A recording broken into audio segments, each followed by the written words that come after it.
পরিষ্কার মনে রাখতে হবে। আলেম ওলামাদেরকে জেলে ঢুকিয়ে কোরআনের কণ্ঠগুলো স্তব্ধ করে দিয়ে, তাফসীর মাহফিল বন্ধ করে দিয়ে, মসজিদের খতিবের মাইক ছিনিয়ে নিয়ে তাহাজ্জুদের গল্প করা আর কোরআন পড়ার গল্প করা, এই সমস্ত বান্দামি, প্রতারণা, ধোঁকাবাজি, এগুলো শয়তান হতে পারে, এগুলো মুনাফিক হতে পারে, মুমিন হতে পারে না। আবার এদেরকে কওমি জননী খেতাব দিয়ে বসলো কেউ এদেরকে রাবেয়া বসরি বলে ফেললো। ওই যে কি সরকার যেন, কফিল উদ্দিন বেদাতি, কফিল উদ্দিন বেদাতি তো একেবারে জান্নাতের টিকিট রাজাকার। তখন চিন্তা করলাম যে শাহবাগে এদেশের আলেম ওলামাদের নাম নিয়ে নিয়ে বলা হয়েছে তুই রাজাকার, তুই রাজাকার। আজকে সেই ছাত্রদের মুক্তি বের হচ্ছে, আমি কে রাজাকার, তুমি কে রাজাকার, কে বলেছে স্বৈরাচার, স্বৈরাচার।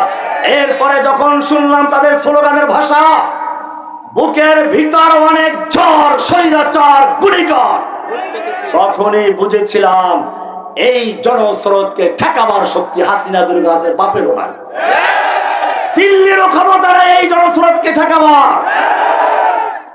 আবু সাইদ বুক পেতে দিল, একটা শহীদ, একটা বুলেট গোটা চিত্রকে পাল্টে দিল।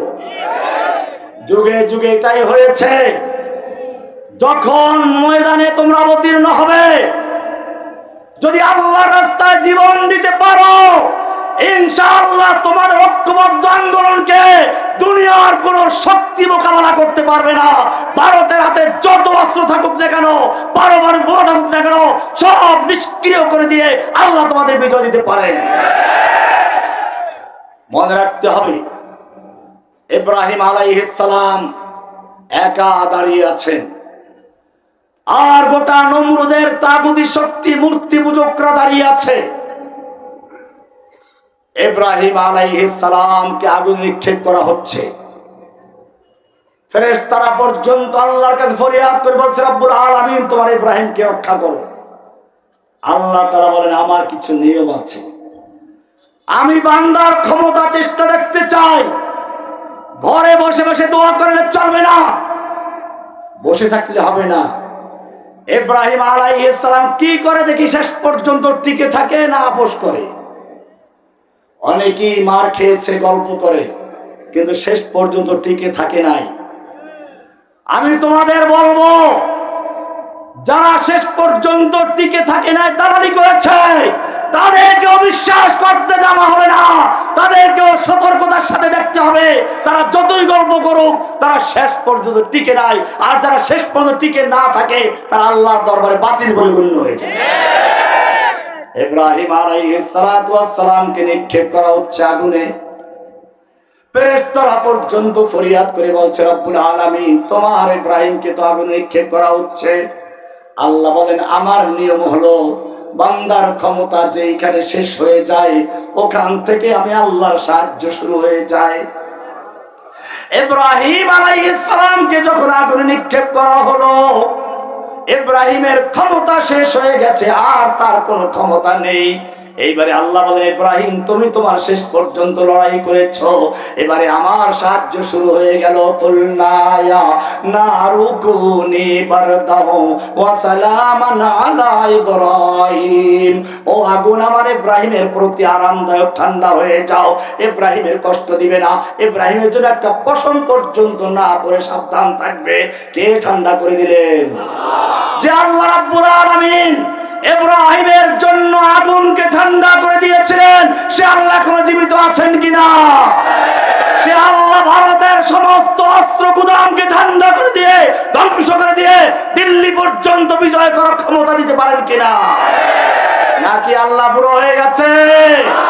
লা নিদ্দা ওয়ালা জিদ্দা ওয়ালা হাত্তা লিমাউলা আলআনা কামা কানা ওয়া লাম ইয়ালকা যাফালা ফারদুন সামাদুন আন সিফাতিল খালকি বারিউন রাব্বুন আযালিয়ুন খালাকাল খালকা কামালা ইন শাইতা মিনাল খাউফি আমানা ওয়া সালামা ফাবুদহু ইয়াকিনান বিগুদুফি ওয়া আসালা ইন শাইতা মিনান নারি নাজাতাও ওয়া ফালাহা ফাআমিন রাসূলিন তাজিদুল কুরবা কামালা। আল্লাহ জীবিত আছেন, আল্লাহ বুড়ো হন নাই, দুর্বল হন নাই। আল্লাহ আগে যেমন ছিলেন এখনো তেমন আছে। তবে শর্ত হচ্ছে ইব্রাহিম যেরকম ভাবে তাওহীদের ঈমান নিয়ে, তাওহীদের শক্তি নিয়ে নমরুদের শক্তির বিরুদ্ধে দাঁড়িয়েছিল, তুমিও যদি সেভাবে দাঁড়াতে পারো। আজ भी चुप करे इब्राहिम का ईमान पैदा, आग कर सकती है अंदाज गुलिस्ता पैदा। ইব্রাহিমের মতো তাওহীদ নিয়ে সব নমরুদের বিরুদ্ধে দাঁড়িয়ে যেতে পারো। যে আল্লাহ তাআলা ইব্রাহিমের জন্য আগুনকে ঠান্ডা করেছেন, সে আল্লাহ এখনো জীবিত আছেন। মুসা আলাইহিস সালাম একদিকে ফেরাউনের বাহিনী পিছনে ধাওয়া করছে, সামনে নদী, পালাবার জায়গা নেই। আল্লাহ তাআলা বললেন, মুসা তোমার ক্ষমতা ছিল বনি ইসরাইলকে এই পর্যন্ত নিয়ে আসার, তা করেছো, এখন তোমার ক্ষমতা শেষ। তোমার ক্ষমতা যেখানে শেষ হয় আমার সাহায্য সেখান থেকে শুরু হয়। এবারে তোমার হাতের লাঠি ছেড়ে দাও, নদীতে মারো। পানি দুভাগ হয়ে দাঁড়িয়ে গেছে, মাঝখানে ফাঁকা হয়ে গেছে। মুসার বাহিনী পার হয়ে চলে গেছে, ফেরাউন নেমে গেল।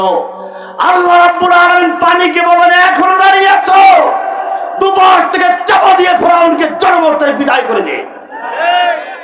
পানি হুকুম শুনে কার? আমি জিজ্ঞেস করতে চাই যে আল্লাহ সুবহানাহু ওয়া তাআলা ফেরাউনের বাহিনীকে নদীতে চুবিয়ে মেরেছেন, সে আল্লাহর মতো শক্তি নিয়ে জীবিত আছেন কিনা? ভারতের সমস্ত শক্তিকে বুড়িগঙ্গে চুবিয়ে ধ্বংস করতে পারেন কিনা? শর্ত একটাই, মিসলে কালিম হো আগার मारे का आजमा कोई, मिसले कलीम हो अगर मारे का आजमा कोई, आज भी आती है कोहे तूर से बंगेला तखफ। মুসার মতো যদি তাওহীদ নিয়ে ঈমানের শক্তি নিয়ে মাঠে নামতে পারো, যে আল্লাহ মুসাকে বলেছিলেন, মুসা লা তাখাফ ইন্নাকা আনতাল আলা, ভয় নাই, তুমি হবে বিজয়ী। ওয়ালা তাহিনু, সে আল্লাহ তোমাকে এখনো জানাচ্ছেন, ওয়ালা তাহিনু ওয়ালা তাহজানু ওয়া আনতুমুল আ'লাউনা ইন কুনতুম মুমিনিন। তোমাদের কোনো ভয় নাই, তোমাদের কোনো চিন্তা নাই, তোমরাই থাকবে বিজয়ী, তোমরাই থাকবে উচ্চাসনে। ইন কুনতুম মুমিনিন, শর্ত হচ্ছে তোমাদের কি হতে হবে? মুমিন হতে হবে। লা ইলাহা ইল্লাল্লাহ ক্লিয়ার থাকতে হবে। তোমাদের ওই জায়গায় ঠিক নাই। একজন লোক রাস্তায় একটা মেয়ে লোক পাইছে, মেয়ে লোক দেখতে সুন্দরী, পছন্দ হয়েছে, ধরে নিয়ে আসছে, এনে ঘরে এনে তারে উযু করাইলো, গোসল করাইলো, বোরকা পরাইলো, জায়নামাজ দাঁড় করাইলো, নামাজ পড়ায়, রোজা রাখায়, হজ করায়, যাকাত দেওয়ায়, সব করে, কোরআন পড়ায়, তাহাজ্জুদ পড়ে। শুনেন নাই? তাহাজ্জুদ পড়ে, কোরআন পড়া ছাড়া কাজ শুরুই করে না। এই লোক কঠোর শরিয়া মেনে ঘর সংসার করে, মাগার বিয়া করে নাই। কি করে নাই? বিয়ে করা ছাড়া এই শরিয়া মেনে ঘর সংসার করার অর্থ আছে? পরিষ্কার মনে রাখতে হবে। আলেম ওলামাদেরকে জেলে ঢুকিয়ে কোরআনের কণ্ঠগুলো স্তব্ধ করে দিয়ে, তাফসীর মাহফিল বন্ধ করে দিয়ে, মসজিদের খতিবের মাইক ছিনিয়ে নিয়ে তাহাজ্জুদের গল্প করা আর কোরআন পড়ার গল্প করা, এই সমস্ত বান্দামি, প্রতারণা, ধোঁকাবাজি, এগুলো শয়তান হতে পারে, এগুলো মুনাফিক হতে পারে, মুমিন হতে পারে না। আবার এদেরকে কওমি জননী খেতাব দিয়ে বসলো কেউ, কেউ এদেরকে রাবেয়া বসরি বলে ফেললো। ওই যে কি সরকার যেন, কফিল উদ্দিন বেদাতি, কফিল উদ্দিন বেদাতিতে একেবারে জান্নাতের টিকিট দিয়ে দিল। ভয় করা উচিত আল্লাহকে। তওবা করো আলেম যারা তাদের দাবি করেছে। যুগে যুগে আল্লাহর দ্বীনকে ধ্বংস করেছে দুই শ্রেণীর লোকেরা। কয় শ্রেণী? ভালো করে শুনে রেখো, রহমানির কথা নয়, আলী রাদিয়াল্লাহু তাআলা আনহুর কথা। কওমি মাদ্রাসায় একটা কিতাব পড়ানো হয়, ফায়জুল কালাম হিদায়াতুন নওজবাতে, ওটার মধ্যে কবিতাটা আছে, ওয়াহাল আফসাদাদ দীনা ইল্লাল মুলুকু ওয়া আহবারু সুইন ওয়া রুহবানুহা। যুগে যুগে আল্লাহর দ্বীনকে ধ্বংস করেছে দুই শ্রেণীর লোকেরা। কয় শ্রেণীর লোকেরা? কয় শ্রেণীর লোকেরা? এক হচ্ছে শাসক গোষ্ঠী, আর এক হচ্ছে ওই শাসকদের পাপ চাটা গোলাম একদল যাজক। শাসক আর যাজক, যুগে যুগে এটাই হয়েছে। এই যার যখন ইংরেজ দখল করেছিল, ইংরেজরা দেশের দালালদের কাছে, যাজকদের কাছে আর ওই হিন্দু পণ্ডিতদের কাছে রিপোর্ট চেয়েছিল, আমরা ভারতবর্ষ দখল করেছি, বলো আমাদের হুকুমত কিভাবে স্থায়ী হতে পারে। ইংরেজরা তখন এদের রিপোর্ট দিয়েছিল, এই ভারতবর্ষে তোমাদের শত্রু, একমাত্র শত্রু হচ্ছে মুসলিম জাতি। মুসলিম জাতি যতদিন পর্যন্ত শক্তিশালী থাকবে ততক্ষণ পর্যন্ত ভারতে তোমাদের ক্ষমতা স্থায়ী হতে পারে না। এরপরে আপনারা জানেন ভারতবর্ষে ইংরেজরা ওলামায়ে কেরামদের হত্যা করার চক্রান্ত করেছিল। ওলামায়ে কেরামদেরকে দিল্লির চাঁদনি চক থেকে খবর পর্যন্ত ট্রাঙ্ক রোডের, সেই বিশ্ব রোডের দুই পাশে বিশাল বিশাল গাছ। ডক্টর টমসন একজন ইংরেজ দার্শনিক ঐতিহাসিক, তিনি লিখেছেন, আমার সৃষ্টিকর্তার কসম, ওই বিশাল রাস্তার দুই পাশে এমন কোন গাছ ছিল না যেই গাছের প্রত্যেকটা ডালে ডালে এক একজন আলেমকে ফাঁসিতে ঝুলানো দেওয়া হয়েছিল। ওলামায়ে কেরামদেরকে শুকরের চামড়ার ভিতরে ঢুকিয়ে দিয়ে ঘোড়ার পায়ের সঙ্গে বেঁধে দিয়ে হত্যা করা হয়েছিল। ওলামায়ে কেরামদেরকে নির্বাসনে দেওয়া হলো, আন্দামান দ্বীপে পাঠানো হলো। মাদ্রাসাগুলোকে জ্বলিয়ে পুড়িয়ে দেওয়া হলো, মসজিদগুলোকে ঘোড়ার আস্তাবল বানানো হলো, কোরআন শরীফকে পুড়িয়ে দেওয়া হলো, লক্ষ লক্ষ কোরআনে কারিম একাত্তরে আগুনে পুড়িয়ে দেওয়া হলো। এরপরে পর্যন্তই নয়, এই ভারতবর্ষে মসজিদ মাদ্রাসার নামে হাজার হাজার একর সম্পত্তি ছিল, জমি ছিল, অক্ষ সম্পত্তি, সব অক্ষ সম্পত্তি বাতিল করে দিয়ে হিন্দু দাদাদেরকে জমিদারি দিয়ে দেওয়া হয়। আজকে দেখেন হিন্দুদের নামে অনেক স্কুল কলেজ, এগুলো ওদের বাধ্যতার জায়গা নয়। মুসলিমদের মসজিদ মাদ্রাসার অর্থ সম্পত্তির বাজেয়াপ্ত করে হিন্দুদেরকে জমিদারি দিয়েছিল, সেখান থেকে এই কাজগুলো করেছে। এরপরেও যখন ইংরেজরা দেখলো ওদের বিরুদ্ধে আন্দোলন দাবানলের মতো আরো ছড়িয়ে পড়ছে, তখন তারা আবার পরামর্শে বসলো। দালালদেরকে জিজ্ঞেস করলো, তোমাদের পরামর্শ অনুযায়ী আমাদের হত্যা করেছি, জেলে ঢুকিয়েছি, ফাঁসি দিয়েছি, মাদ্রাসা বন্ধ করেছি, মসজিদ বন্ধ করেছি, ইংরেজ বিরোধী আন্দোলন কেন এখন দাবানলের মতো চলে উঠছে? ইংরেজরা বলল, তোমরা যে কোরআন পুড়িয়েছো না কাগজের কোরআন, তোমরা যে মাদ্রাসা পুড়িয়েছো, ইট আর কাঠের মাদ্রাসা পুড়িয়েছো, মসজিদ বন্ধ করেছো, ইট আর কাঠের মসজিদ বন্ধ করেছো, কিন্তু জেনে রাখো ওই যে মক্তবে ছোট ছোট বাচ্চারা আছে হাফিজি মাদ্রাসায় পড়ছে, ওদের প্রত্যেকের বুকের ভিতরে 30 পারা কোরআন সম্পূর্ণ অক্ষত রয়েছে। এইবারে তারা চিন্তা করলো, তাহলে আর আলেম মেরে লাভ নেই। এইবারে তারা দালাল তৈরি করতে লাগলো। এবারে মুসলিমদের হত্যা না করে ইসলামকে হত্যা করার চক্রান্ত করলো। শেখ হাসিনা তাই করেছিল, ভালো করে বুঝুন।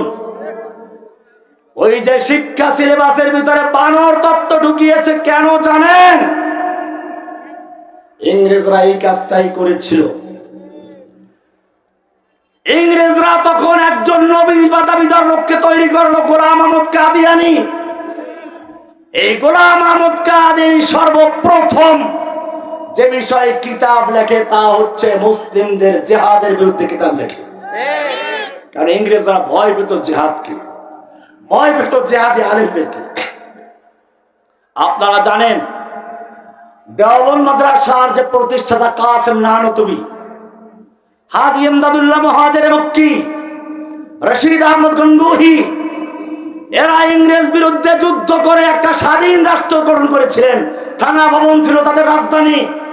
কাসেম নানতুবি ছিলেন প্রধান সেনাপতি, রশিদ আহমদ গঙ্গোহী ছিলেন প্রধান বিচারপতি, আর হাজী ইমদাদুল্লাহ মুহাজির মক্কি ছিলেন আমিরুল মুমিনিন। কিন্তু কিছু গাদ্দারদের কারণে সেখানে হাফেজ জামিল শহীদকে হত্যা করে দেওয়া হয়, সৈয়দ আহমদ বেরেলভীকে হত্যা করে দেওয়া হয়, আর ইমদাদুল্লাহ মুহাজির মক্কি গোপনে মক্কায় হিজরত করেন, বাকিরা পালিয়ে গেলেন। এরপরে যখন ইংরেজরা সাধারণ ক্ষমা ঘোষণা করলো, তারপরে আবার তারা ফিরে এসে দেওবন্দ মাদ্রাসা প্রতিষ্ঠা করে। তাদের উদ্দেশ্য ছিল এই দেওবন্দ মাদ্রাসার মাধ্যমে ছাত্র তৈরি হবে, লিডার তৈরি হবে, যারা ভারতবর্ষ থেকে একদিন আবার ইংরেজদেরকে তাড়াবে। পরবর্তীতে সেটাই হয়েছিল। আপনারা জানেন খেলাফত আন্দোলন, রেশমি রুমাল আন্দোলন, এইগুলো করেছিল সেই দেওবন্দের সন্তানরা। মাওলানা হুসাইন আহমদ মাদানী রাহমাতুল্লাহি আলাইহি ইংরেজ বিরোধী আন্দোলন একজন সিপাহ সালার, ইংরেজদের বিরুদ্ধে সমাবেশ ডেকেছেন দিল্লিতে। ইংরেজ সরকার সেখানে কারফিউ জারি করলো, গুলি করো, দেখা মাত্র গুলি করো। আমি বাংলাদেশের সেই কতগুলো সেনাবাহিনী সেনা অফিসার যারা অবসরপ্রাপ্ত ছিল, সেদিন কারফিউ ভঙ্গ করে তারাই সর্বপ্রথম মাঠে নেমেছিল। তাদের দেখা দেখি নিচের দিকের সেনা কমান্ডার এবং সৈনিকরা বলেছিল, আমরা আমাদের ভাইদের বুকে গুলি করব না। হুসাইন আহমদ মাদানী রাহমাতুল্লাহি আলাইহি ইংরেজদের কারফিউ ভেঙে ময়দানে চলে আসলেন। চতুর্দিকে রাইফেল নিয়ে দাঁড়ানো ছিল।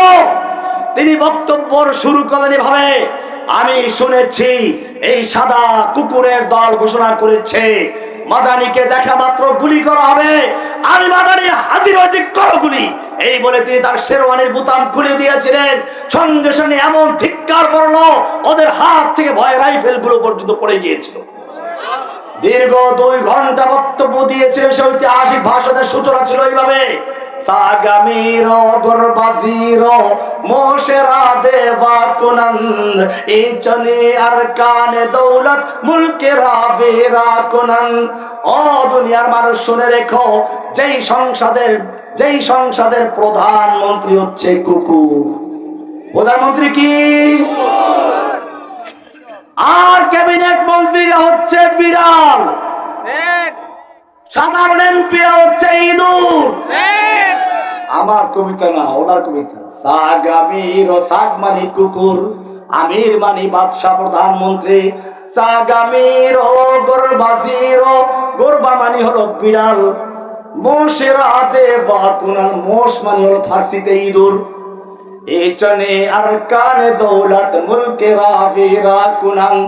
যেই সংসদে কুকুর হলো প্রধানমন্ত্রী, আর বিড়াল হলো ক্যাবিনেট মন্ত্রী, আর এমপিরা হলো ইঁদুর, এই সংসদ দিয়ে দেশে শান্তি আসতে পারে না।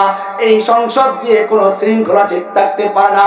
এই সংসদ দিয়ে ধর্ষক তৈরি হয়, এই সংসদ দিয়ে লুটেরা তৈরি হয়, এই সংসদ দিয়ে 1 লাখ 2 লাখ নয়, গোটা জাতিকে ভিখারি বানিয়ে 8 লক্ষ কোটি টাকা নিয়ে এদেশের মানুষকে ঋণগ্রস্ত করে ফকির বানিয়ে সব টাকা পয়সা নিয়ে স্বামীর বাড়িকে আশ্রয় নিয়েছে।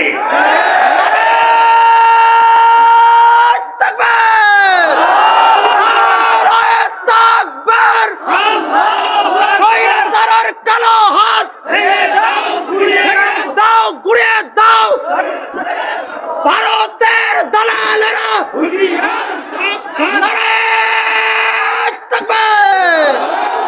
আমার বড় উদ্দেশ্য হচ্ছে, এখন আর কওমি আলিয়া বিভিন্ন দলের বিভেদ ভুলে গিয়ে ইংরেজদের বিরুদ্ধে যেভাবে সকলে ঐক্যবদ্ধভাবে দাঁড়িয়েছিল, ও আমার ভাইয়েরা, যদি বাংলাদেশের স্বাধীনতা রক্ষা করতে চাও, যদি ইসলামের দিনকে নিয়ে বেঁচে থাকতে চাও, এখনো সময় আছে। সমস্ত বিভেদ এবং দলাদলি ভুলে গিয়ে ঐক্যবদ্ধ ভাবে 90 ইংরেজ বিরুদ্ধে যুদ্ধের জন্য প্রস্তুত হও। নতুবা তোমাদেরকে দিল্লি থেকে ওই যে চট করে ঢুকে পড়বে নাস্তিক মোরতাদরা, তোমাদেরকে কুকুরের মতো টেনে টেনে খাওয়ার জন্য প্রস্তুত হয়ে যাবে। আজকে ইসকনের এত বড় সাহস কোত্থেকে এলো? মনে রাখতে হবে, আল্লাহর পথে জীবন যদি দিতে ভুলে যাও, আমি শুরুতেই বলেছি আল্লাহর নবী বলেছেন তোমাদের ধ্বংস অনিবার্য। আমি একটা গল্প করে শেষ করব। ফুদাইল ইবনে আয়াজ নামে একজন জগৎ বিখ্যাত পীর ও বুজুর্গ ছিল। আর ওই সময় একজন বড় আলেম ছিলেন মুহাদ্দিস মুফতি আব্দুল্লাহ বিন মুবারক রাহমাতুল্লাহি আলাইহি। ফুদাইল ইবনে আয়াজ মক্কায় থাকেন, জমজমের পানি পান করেন, এরকম ভাবে বাইতুল্লাহ তওয়াফ করেন, হাজরে আসওয়াদ চুমু খান, মাকামে ইব্রাহিমের পিছনে নামাজ পড়েন। সবচেয়ে বড় কথা, আল্লাহর নবী যেই জমিনে ছোটবেলায় বড় হয়েছেন, হাঁটাহাঁটি করেছেন, সেই জমিনে থাকছে, এক রাকাতে লক্ষ রাকাতের সওয়াব পাচ্ছে। ছাত্ররা বলল ফজাইল ইবনে আব্দুল্লাহ বিন মুবারককে, যে আপনিও কি ইচ্ছে করলে ওই মক্কায় গিয়ে থাকতে পারেন, এত কষ্ট কেন করছেন যুদ্ধের ময়দানে? ইতিহাস পড়ুন। আব্দুল্লাহ বিন মুবারক রাহমাতুল্লাহ আলাইহি সেই যুদ্ধের ময়দান থেকে ফজাইল ইবনে আয়াজকে উদ্দেশ্য করে একটা পত্র লিখেছিলেন। এই পত্রটা বলেই আমি শেষ করব, উঠা বসা করবেন না। ইয়া আবিদাল হারামাইন লাউ আবসারতানা লাআলিমতা আন্নাকা বিল ইবাদাতি তালআবু। ও মক্কা মদিনার আবেদ, ফজাইল ইবনে আয়াজকে উদ্দেশ্য করে বলছেন, ইয়া আবিদাল হারামাইন, ওহে মক্কা মদিনার আবেদ, তুমি মক্কায় ইবাদত করছো, এক রাকাতে লক্ষ রাকাতের সওয়াব পাচ্ছ, জমজমের পানি খাচ্ছ, বাইতুল্লাহ তওয়াফ করছো, হাজরে আসওয়াদ চুমু দিচ্ছ, সব ঠিক আছে, কিন্তু জেনে রাখো লাউ আবসারতানা, তুমি যদি আমাদের ইবাদত দেখতে, আমাদের ইবাদতের তুলনায় লাআলিমতা আন্নাকা বিল ইবাদাতি তালআবু, তোমার ইবাদতগুলো আমাদের ইবাদতের তুলনায় খেলনা ছলনা ছাড়ার কিছুই না। কেন? সামনের কবিতা, মান কানা ইয়াখযিবু খাত্তাহু বিদুমুইহি ফানুহুরুনা বিদিমাইনা তাতাখাদ্দাবু। ও মক্কা মদিনার আবেদ, মক্কায় বসে ইবাদত করছো, তোমার ইবাদত করতে করতে যখন জজবা চলে আসে, তোমার চোখের পানি দিয়ে তোমার গিবা ভিজে যায়। ভালো কথা, চোখের পানির মূল্য আছে, আমি তুচ্ছ করছি না, কিন্তু জেনে রাখো আমাদের যখন যুদ্ধের ময়দানে যুদ্ধ করতে করতে জজবা চলে আসে, আমাদের চোখের পানি দিয়ে নয়, আমাদের বুকের তাজা রক্ত দিয়ে আমরা আমাদের দেহকে রক্তাক্ত করে ভিজিয়ে ফেলি। ওদের যুদ্ধ চলছে, এক তরুণ যুবক আল্লাহর নবীর সামনে এসে দাঁড়িয়ে বলছে, ইয়া রাসূলুল্লাহ, এ আমার বাহু, এ আমার শক্তি, আমার তারুণ্য, আমার এই সুন্দর চেহারা, আমি যদি আল্লাহর পথে যুদ্ধ করতে করতে শহীদ হয়ে যাই, আমার জন্য কি পুরস্কার রয়েছে? আল্লাহর নবী বললেন জান্নাত। যুবক কয়েকটা খেজুর বের করলো, দুই তিনটা খেয়ে জোরে ছুরি মারলো আর বললো, এতগুলো খেজুর খেতে গেলে আমার জান্নাতে যেতে দেরি হয়ে যাবে। তলোয়ার নিয়ে যুদ্ধের মাঠে ঝাঁপিয়ে পড়লো, কাফেরদেরকে কেটে কেটে স্তূপ করে দিচ্ছে, কাফেরদের ভিড়ের ভিতরে ঢুকে গেছে। কালো মেঘের ভিতরে পূর্ণিমার চাঁদ যেমন ঢুকে যায়, যুবক সেরকম ঢুকে গেছে। সাহাবায়ে কেরাম ডাক দিলেন, যুবক ফিরে আসো, তুমি তো কাফেরদের ভিড়ের ভিতরে ঢুকে গেছো। যুবক তাকালো, ঠোঁটে মুস্কি হাসি, চেহারায় রক্ত, আর বলছে, ও আমার সাথী ভাইয়েরা, তোমাদেরকে বিদায় সালাম জানাচ্ছি। আমি ওদের প্রান্ত থেকে আমার নাকের ভিতরে জান্নাতের সুগন্ধ পাচ্ছি। মান কানা ইয়াখযিবু খাত্তাহু বিদুমুইহি, তোমাদের যখন ইবাদত করতে করতে জজবা চলে আসে, চোখের পানি দিয়ে তুমি গাল ভিজিয়ে ফেলো, আর আমাদের অবস্থা হলো, আমাদের যখন যুদ্ধের ময়দানে জজবা চলে আসে, আমাদের বুকের তাজা রক্ত দিয়ে আমাদের দেহটাকে ভিজিয়ে ফেলি। রিহুল আবির লাকুম ওয়া নাহনু আবিরুনা রাহাজুস সানাবিকি ওয়াল গুবারুল আতিয়াবু। তুমি যখন ইবাদত করতে বসো, তুমি পাতলা ফিনফিনে সাদা কাপড় পরে আতর গোলাপ মাখিয়ে তারপরে বসো। ভালো কথা, আতর আমার নবী লাগিয়েছেন, আমি তুচ্ছ করছি না, কিন্তু জেনে রাখো তুমি যত বড় সুগন্ধি লাগাও না কেন, জান্নাতের গ্যারান্টি নেই। আর আমাদের আতর গোলাপ কি জানো? আমাদের আতর গোলাপ হচ্ছে রাহাজুস সানাবিকি ওয়াল গুবারুল আতিয়াবু। যুদ্ধের ময়দানে ঘোড়ার পায়ের আঘাতে পাথরের সঙ্গে লেগে আগুন বের হয়ে যায়, সেই আবৃস্ফুলিঙ্গ এবং ধুলাবালুই হচ্ছে আমাদের আতর আর গোলাপ। আওয়ামান কানা ইউতিবু খাইলাহু ফি বাতিলিন ফাখুয়ুলুনা ইয়াওমাল কারিয়াতি তাতাবু। তোমাদের মধ্যে আমার পার্থক্য হচ্ছে এই, তোমাদের ঘোড়াগুলো, তুমি জগৎ বিখ্যাত বুজুর্গ, আল্লাহর ওলি, পীর, বুজুর্গ, মুর্শিদ, তোমার হাদিয়া তোফা, তোমার ঘোড়াগুলো টানতে টানতে ক্লান্ত হয়ে যায়। আর আমাদের অবস্থা জানো, আমাদের ঘোড়াগুলো যুদ্ধের মানে যুদ্ধ করতে করতে ক্লান্ত হয়ে যায়। তুমি যখন মরে যাবে, তোমার জানাজায় হাজার হাজার মুরিদ হবে, লক্ষ লক্ষ মুসল্লি আসবে, কিন্তু জেনে রাখো আমার জানাজায় কোনো লোক আসতে সাহস করবে না, আমার তো জানাজাই হতে দিবে না। দেখেন নাই, একজন লোক জেলখানায় মারা গেল, তার জানাজাটা ঢাকা হবে, দিতেছে, কারণ জানে জীবিত সাইদির চেয়ে মরা সাইদি লক্ষ কোটি গুণ শক্তি নিয়ে যদি ঢাকায় তার জানাজা হয়, হাসিনার তক্তা উল্টে গিয়ে সেদিন বাংলার জমিনে তাওহীদের রাজ কায়েম হয়ে যেত। জেলখানায় গিয়ে কি কেউ দুর্বল হয়েছে না শক্তি বেড়েছে? বয়স বেড়ে গেছে, ক্লান্ত হয়ে গেছি, কিন্তু আলহামদুলিল্লাহ ইমানের শক্তি দুর্বল হয় না। ডক্টর আফিয়া সিদ্দিকাকে আপনারা জানেন, গুয়ান্তানামো বে কারাগারে তাকে নির্যাতন করা হয়েছে। যেই মহিলা হাফেজে কোরআন 18টা ডক্টরেট ডিগ্রি আছে, নিস্তেজ হয়ে গেছে নির্যাতনে। যখন তাকে আদালতে উঠানো হচ্ছিল, চোখ খোলার মতো শক্তি গায়ে ছিল না। বিশ্ব দেখেছে হুইল চেয়ারে বসা, কিন্তু হেজাব দাও, হেজাব দাও। সুবহানাল্লাহ।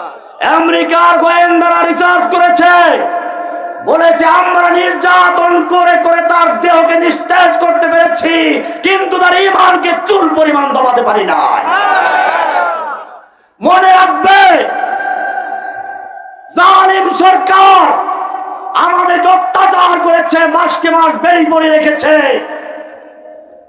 বিভিন্ন রকমের অত্যাচার করেছে, নির্জন বাসে রেখেছে, আমাদের দেহকে নিস্তেজ করেছে ঠিকই, কিন্তু আমরা আল্লাহকে সাক্ষী রেখে বলতে পারি, আমরা জেলখানায় যে পরিমাণ ঈমান নিয়ে গেছিলাম তার চেয়ে লক্ষ কোটি গুণ ঈমান শক্তি বেড়েছে, এবং সেই ঈমান নিয়ে ময়দানে ঝাঁপিয়ে পড়েছি। আমরা তোমাদেরকে বলতে চাই, সে আব্দুল্লাহ বিন মুবারকের মতো যদি বলতে পারো আমাদের জানাজার প্রয়োজন নেই, যুদ্ধ করতে করতে টুকরো টুকরো হয়ে যাব, তেও খুঁজে পাওয়া যাবে না, সে কথাই তোমাদের বলতেছি। আব্দুল্লাহ বিন মুবারক বললেন, তোমার জানাজায় লক্ষ লক্ষ লোক হবে, কিন্তু আমার জানাজায় কোনো লোক হবে না, ভয় আছে। কিন্তু জেনে রাখো, তোমার জানাজার প্রয়োজন আছে, তুমি মরে গেছো, আমার জানাজায় কোনো লোকের প্রয়োজন নাই, আমি তো মরি নাই, আমি জীবিত। হাযা কিতাবুল্লাহ ইয়ানতিকু বাইনানা লাইসা শাহীদ বিমাইয়িতিন লা ইউযাবু। তুমি যখন মরে যাবে, দামি কাপড় দিয়ে তোমাকে গোসল করিয়ে পরিয়ে দেওয়া হবে, আতর গোলাপ দিয়ে, দামি সাদা কাপড় দিয়ে কবর দেওয়া হবে, কিন্তু জেনে রাখো, যত দামি কাপড় তোমাকে পরিধান করানো হোক না কেন, কিয়ামতের মাঠে ওই কাপড় নিয়ে উঠতে পারবে না। কিন্তু আমি যদি যুদ্ধের ময়দানে শহীদ হয়ে যাই, আমাকে কোনো দামি কাপড় দেওয়া হবে না, যুদ্ধের ময়দানের কাপড় চোপড় সহ রক্ত সহ আমাকে দাফন করতে হবে। শহীদদের কাপড় গোসল আছে, নতুন কাপড় আছে। শহীদরা যে অবস্থায় মারা যায়, সে অবস্থায় ওই অবস্থায় দাফন করতে হবে। কারণটা কি জানেন? তুমি যখন কবর থেকে উঠবে, তখন তোমার ওই নতুন কাপড় চোপড় রেখে দেওয়া হবে, উলঙ্গ হয়ে কিয়ামতের মাঠে উঠবে। কিন্তু আমি যদি শহীদ হয়ে যাই, আমার কাপড় চোপড় খোলা হবে না, সেই যুদ্ধের পোশাক নিয়ে, যুদ্ধের কাপড় চোপড় নিয়ে হাসরের ময়দানে উঠবো। আমার জখমগুলো তাজা হয়ে যাবে, রক্তগুলো ঝরতে থাকবে। আল্লাহর হাবিব বলেছেন, লাউনুহু লাউনুদ দাম ওয়া রিহু রিহুল মিসক, রংটা হবে রক্তের রং, ঘ্রাণটা হবে। আমার যুবক ভাইয়েরা, মনে রাখতে হবে, আজকে তোমাদেরকে চতুর্দিকে আহ্বান জানাচ্ছে, কোরআনের ভাষায় বলছি, সূরা নিসার ৭৫ নম্বর আয়াত, তোমাদেরকে আহ্বান জানাচ্ছি, ওয়ামা লাকুম লা তুকাতিলুনা ফি সাবিলিল্লাহ। ও যুবকেরা, তোমাদের কি হলো? তোমরা আল্লাহর রাস্তায় লড়াই করছো না, যুদ্ধ করছো না, সংগ্রাম করছো না। ওয়াল মুস্তাদাফিনা মিনার রিজালি ওয়ান নিসাই ওয়াল বিলদান, অথচ অসহায় নারী, পুরুষ আর শিশুরা ফরিয়াদ করছে, রব্বানা আখরিজনা মিন হাযিহিল ক্বরিয়াতিজ যালিমি আহলুহা। ও আমাদের রব, তুমি আমাদেরকে জালিমদের হাত থেকে বাঁচাও, জালিম অধ্যুষ জনপদ থেকে রক্ষা করো। ওয়াজআল লানা মিন লাদুনকা ওয়ালিয়্যা, আমাদের জন্য তোমার পক্ষ থেকে নেতা পাঠাও, নেতা। ওয়াজআল লানা মিন লাদুনকা নাসীরা, আমাদের জন্য তুমি তোমার পক্ষ থেকে সাহায্যকারী পাঠাও। এই ফরিয়াদ কাশ্মীর থেকে, এই ফরিয়াদ ফিলিস্তিন থেকে, এই ফরিয়াদ আরাকান থেকে, এই ফরিয়াদ উইঘুর থেকে, এই ফরিয়াদ বাংলাদেশের কারাগার থেকে এখনো বেশি আসছে। ও আমার যুবকেরা, আমি তোমাদের জিজ্ঞেস করতে চাই, আল্লাহর এই ফরিয়াদের ডাকে সাড়া দিয়ে ময়দানে ঝাঁপিয়ে পড়তে কে কে তৈরি আছো?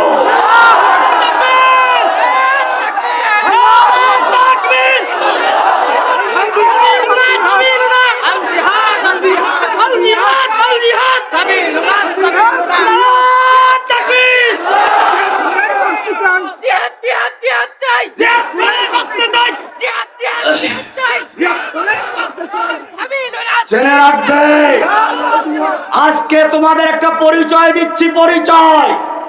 এটাই তোমাদের আজকে শেষ কথা। আগে নিজেকে চিনো, তোমরা কারা। একটা দেশে সেনাবাহিনী থাকে, সেনাবাহিনী আর দেশের অন্য জনগণ কি সমান? যদি সমান হবে তাহলে দেশের এত সম্পদ ওদের পিছনে কেড়ে ব্যয় করে। সেনাবাহিনী আর দেশের শ্রমিক, দেশের কর্মচারী, কর্মকর্তা, সচিব, এমপি পর্যন্ত এক নয়। কারণ কি? সেনাবাহিনীর কাজ আছে, যখন একটা দেশ আক্রান্ত হবে তখন জীবনের ঝুঁকি নিয়ে লড়াই করতে হবে সেনাবাহিনীকে। দেশের অস্তিত্ব এবং স্থায়িত্ব নির্ভর করে কাদের উপরে? এটা যদি বুঝে থাকো, এইবারে তোমাদের বুঝতে হবে, তোমাদেরকে আল্লাহ বলছেন ওয়ালিল্লাহি জুনুদুস সামাওয়াতি ওয়াল আরদ, আল্লাহর অনেক সৈন্য আছে আসমানে, অনেক সৈন্য জমিনে, যাদের কাজ হচ্ছে আল্লাহর দ্বীনকে টিকিয়ে রাখা, আল্লাহর দ্বীনকে বিজয়ী করা। জেনে রাখো, তোমার নবীকে আল্লাহ কেন পাঠিয়েছেন? এক কথায় উত্তর দিতে হবে। কোরআনের 33 সূরা তওবার 33 নম্বর আয়াত, সূরা ফাতার 28 নম্বর আয়াত, সূরা সফের 9 নম্বর আয়াত পরিষ্কার বলছেন, হুয়াল্লাযী আরসালা রাসূলাহু বিল হুদা ওয়া দীনিল হক লিইয়ুযহিরাহু আলাদ দীনি কুল্লিহি। আল্লাহ তাআলা তার রাসূলকে সত্য দ্বীন দিয়ে, হেদায়েত দিয়ে পাঠিয়েছেন, যাতে করে আল্লাহর দ্বীনে হকটাকে অন্য সকল দ্বীনের বাতিলের উপরে বিজয় করতে পারে। রাসূলের দায়িত্ব ছিল দ্বীনে হককে বিজয়ী করা। রাসূল দুনিয়া থেকে চলে গেছেন, তোমাদের উপরে দায়িত্ব রয়েছে। তোমাদের কাজ হচ্ছে আল্লাহর জমিনে আল্লাহর দ্বীনকে বিজয়ী করা, আল্লাহর দ্বীনকে টিকিয়ে রাখা। সেজন্য তোমাদের পরিচয়, তোমরা আল্লাহর সৈনিক।